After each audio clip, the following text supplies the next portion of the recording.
होखी नई हर ना लगी जो बनवा धके सुतो सजनवा डहर ना लगी जो बनवा धके सुतो सजनवा डहर ना लगी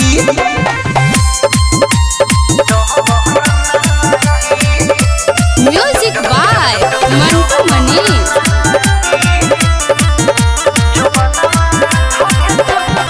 नैहर में छुटल भौजी संगे सुतला का मन घबराला आधी रात के उठला का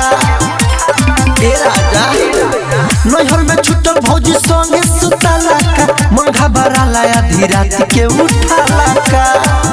उठ लहे लहे किसी रौरा करे ना लागी जो बनवा धके सुतो सजनवा डहर ना लागी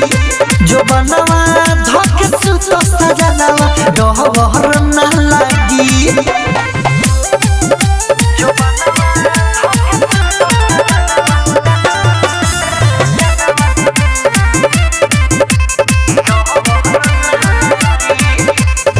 अंकित केला रउआ से जनाइले का कही सैया जी बड़ी सपनाइले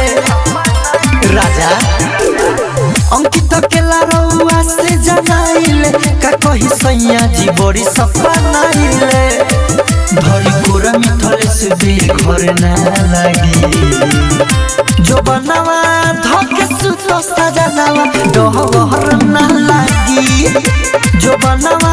धके सुतो सजनवा डहर ना लगी